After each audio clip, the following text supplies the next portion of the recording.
La loi immigration a finalement été adoptée ce mardi soir après 18 mois de revirements et de débats. Ce vote a créé une fissure importante au sein du camp d'Emmanuel Macron, au point qu'un ministre a déjà démissionné. Mais alors, que contient exactement cette loi? En quoi est-ce une crise politique importante pour le président de la République? Et quelles ont été par ailleurs les autres réactions suite au vote de cette loi? Salut, c'est Hugo, j'espère que vous allez bien. C'est donc le sujet évidemment à la une des actualités du jour. Alors on va voir le contenu de cette loi dans un instant, mais avant ça, on va essayer de revenir le plus clairement possible sur la situation et sur ce qui a mené à tout ça. La semaine dernière, les députés avaient voté une motion de rejet contre le projet de loi immigration porté par le ministre de l'Intérieur Gérald Darmanin. Concrètement, une majorité de députés, à gauche, à droite et à l'extrême droite, s'opposaient pour des raisons différentes, vous l'imaginez, mais s'opposaient chacun à ce texte porté par le gouvernement. Ils avaient donc décidé de ne pas débattre sur ce texte. Suite à cela, le gouvernement avait convoqué ce que l'on appelle une commission mixte paritaire. C'est une commission composée de 7 députés et de 7 sénateurs, avec l'objectif de trouver un accord sur le projet de loi. En gros donc, de trouver une nouvelle version de la loi qui permettrait au gouvernement de la faire adopter à l'Assemblée. Finalement donc, ce mardi, la commission a trouvé un accord et il s'agit d'une version plus dure de la loi par rapport à ce qui était initialement proposé par le gouvernement. En effet, je vous la fais courte et on va le voir de toute façon après, mais le camp présidentiel a fait de nombreuses concessions pour satisfaire la droite afin d'obtenir leur vote. Ce nouveau texte a donc été adopté ce mardi soir par le Sénat puis par l'Assemblée nationale. Mais alors, justement, que contient-il? Bon, déjà, il y a la question du versement des prestations sociales aux étrangers non européens en situation régulière. Donc on parle ici par exemple de personnes étrangères mais qui ont donc un titre de séjour qui les autorise à résider en France et qui pourraient donc se voir verser des aides financières de l'État.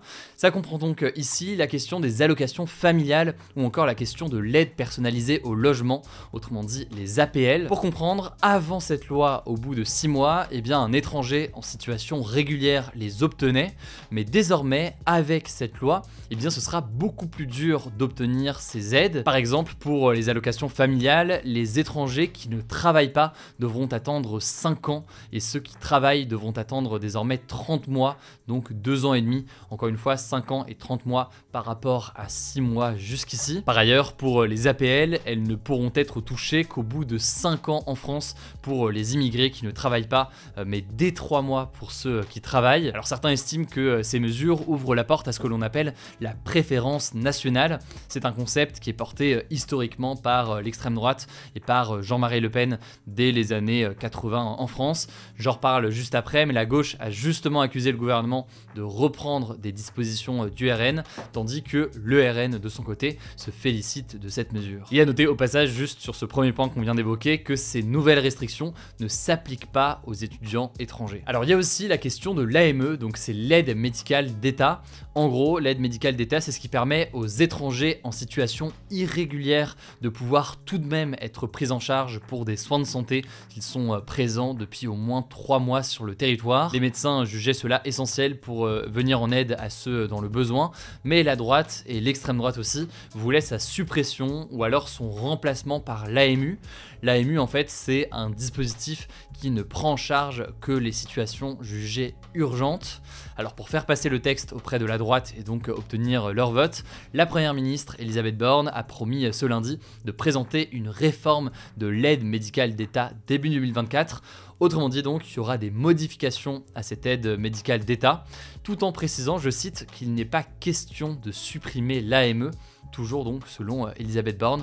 On verra donc ce qu'il en est. Sur le sujet maintenant de la régularisation des sans-papiers, le texte initial prévoyait de régulariser automatiquement les travailleurs clandestins qui exercent dans des métiers dits en tension, donc des métiers comme par exemple le secteur du bâtiment.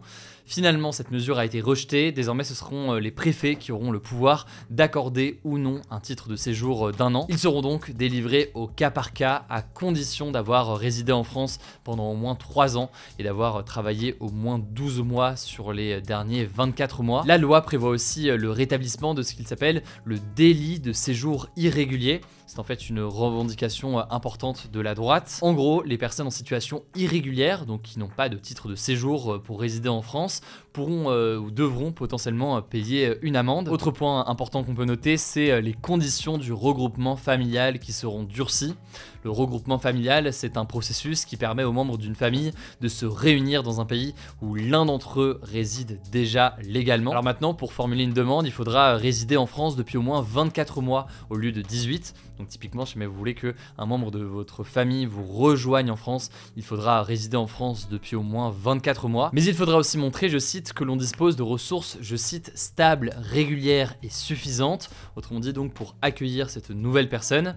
Il faudra enfin avoir un conjoint d'au moins 21 ans et non plus 18 ans. Autre mesure que l'on peut noter, le Parlement, donc l'Assemblée nationale et le Sénat, fixeront des quotas migratoires pour 3 ans, donc un nombre d'étrangers autorisés à s'installer en France en dehors des demandeurs d'asile, donc en dehors de ceux qui fuient un pays en guerre par exemple. Il y aura par ailleurs un débat tous les ans sur l'immigration au Parlement. Mais on peut noter déjà que ces mesures sur les quotas migratoires pourraient être supprimées avec la version définitive du texte. En effet, le Conseil constitutionnel pourrait les juger contraires à la Constitution. On en reparle juste après. Autre élément que l'on peut noter dans cette loi, c'est la facilitation de l'expulsion des étrangers ayant été condamnés pour des crimes ou des délits punis de 3 ans ou plus. Et par ailleurs, ce qu'on peut noter, c'est concernant les binationaux, donc ceux qui ont 2 nationalités, et bien les binationaux qui sont condamnés pour homicide volontaire contre une personne dépositaire de l'autorité publique, par exemple donc contre un policier, et bien pourront perdre leur nationalité française. C'est ce que l'on appelle donc une déchéance de nationalité dans ce cas. Avec cette loi, on peut noter que la droite a aussi obtenu l'instauration, sauf dans certains cas particuliers, mais d'une caution à déposer par les étudiants qui demandent un titre de séjour étudiant, autrement dit donc des personnes qui viennent en France pour étudier. Par ailleurs, ce titre de séjour étudiant sera conditionné, je cite, au caractère sérieux des études. Alors sur ces 2 points, que ce soit la question de la caution que devront verser les étudiants étrangers ou alors sur cette question de titre de séjour avec ces conditions qui sont mises, 18 présidents d'université comme le président d'Aix-Marseille Université ou encore la présidente de la Sorbonne, mais aussi d'ailleurs dans un autre communiqué, les administrations notamment de l'école de commerce HEC Paris ont déclaré que tout cela mettait, je cite, gravement en danger la stratégie d'attractivité de l'enseignement supérieur et de la recherche française. On abordera ce sujet plus en détail cette semaine. Enfin, on peut noter que le droit du sol est remis en cause, en tout cas dans sa forme actuelle. En fait, aujourd'hui, quand un enfant est né en France mais de parents étrangers, eh bien il obtient automatiquement la nationalité française à l'âge de 18 ans, c'est ce que l'on appelle le droit du sol, mais avec cette nouvelle loi, eh bien il faudra que le jeune demande à avoir la nationalité française entre ses 16 et ses 18 ans, il devra donc exercer cette demande-là. Voilà donc pour le contenu de cette loi, sachant que Emmanuel Macron va transmettre dès ce soir le projet de loi au Conseil constitutionnel. Le Conseil constitutionnel, vous vous souvenez très probablement de la réforme des retraites, il est donc chargé de vérifier qu'un texte est conforme à la Constitution, donc la loi suprême du pays. Et d'ailleurs, à ce propos, Elisabeth Borne et Gérald Darmanin ont confirmé ce mercredi matin que des mesures du texte étaient contraires à la Constitution et donc que le texte serait amené à évoluer après cet examen-là. On verra donc ce qu'il en est, mais ce qui est sûr, c'est que son vote a provoqué une grave crise politique dans le camp d'Emmanuel Macron. Il y a ceux, évidemment, qui le défendent, par exemple le ministre de l'Intérieur, puisque c'est son projet, qui estime que c'est un texte équilibré. Le parti Les Républicains, d'ailleurs, va dans le même sens et dans le sens, donc, du discours de Gérald Darmanin. Cela dit, eh bien, vous l'aurez compris, tout le monde n'est pas du même avis. Pour vous donner un ordre de grandeur, au total, c'est environ un quart des députés du camp d'Emmanuel Macron qui ont voté contre le projet de loi immigration ce mardi. On a notamment certaines réactions assez ambiguës, si on peut employer ce terme-là. Par exemple, la présidente de l'Assemblée nationale, Yaël Braun-Pivet, qui a pourtant voté pour, mais qui s'est dite ce matin sur RMC, je cite, terriblement gênée par la question des prestations sociales, donc la question des aides au logement et des allocations familiales dont on parlait juste avant. Par ailleurs, en travaillant et en préparant ce sujet avec mon équipe, je suis aussi tombé sur ce tweet, un tweet étonnamment honnête, on va dire, d'un député du camp d'Emmanuel Macron. Il s'agit de Benoît Borda qui déclare, je cite, qu'il pensait voter contre car, je cite, ce texte comporte des dispositions inacceptables qui vont ajouter de la misère à la misère en discriminant les immigrés. mais finalement il déclare dans le même tweet, je cite, qu'il votait par solidarité avec un gouvernement et un président en difficulté. Ça c'est donc à l'échelle des députés, mais le ministre de la Santé Aurélien Rousseau a par ailleurs démissionné. D'autres ministres avaient eux aussi en tout cas mis sur la table cette question d'une démission. C'est le cas par exemple du ministre des Transports Clément Beaune, mais au moment où on enregistre ces actualités du jour, pour l'instant, eh bien, le ministre de la Santé est le seul à avoir démissionné. Bon, et vous l'imaginez, au-delà du camp d'Emmanuel Macron, les réactions ont été nombreuses. Il y a eu d'abord le parti de droite, les Républicains, qui a beaucoup négocié donc lors de cette commission mixte paritaire et qui globalement se félicite de cette loi. Ils estiment même que c'est une loi du parti Les Républicains. À gauche, eh bien, on dénonce, je cite, un vote de la honte et on accuse Emmanuel Macron d'avoir appelé à faire barrage au Rassemblement national et donc à voter pour lui contre le Rassemblement national lors des élections présidentielles pour finalement reprendre des éléments de son programme. Et face donc à ces accusations de la gauche, le RN de son côté crie à la victoire. Marine Le Pen par exemple parle d'une victoire idéologique de son camp. Enfin, au sein de la société civile, de nombreuses associations d'aide aux plus précaires, par exemple la fondation Abbé Pierre, s'inquiètent d'un risque d'explosion de la pauvreté, avec donc notamment cette restriction d'aide qu'on évoquait à l'instant. D'ailleurs, puisqu'on parlait du Rassemblement national à l'instant, il y a un élément intéressant à noter avec ce vote, c'est la question des voix du Rassemblement national, donc le parti évidemment de Marine Le Pen. En effet, dans la soirée hier, avant le vote, Emmanuel Macron avait déclaré qu'il ne signerait pas la loi en cas de vote et d'adoption de la loi grâce aux voix de l'extrême droite. Autrement dit, le président français disait la chose suivante, je veux qu'on vote cette loi sans le Rassemblement national, et si on a besoin des votes du Rassemblement national, eh bien je signerai pas cette loi.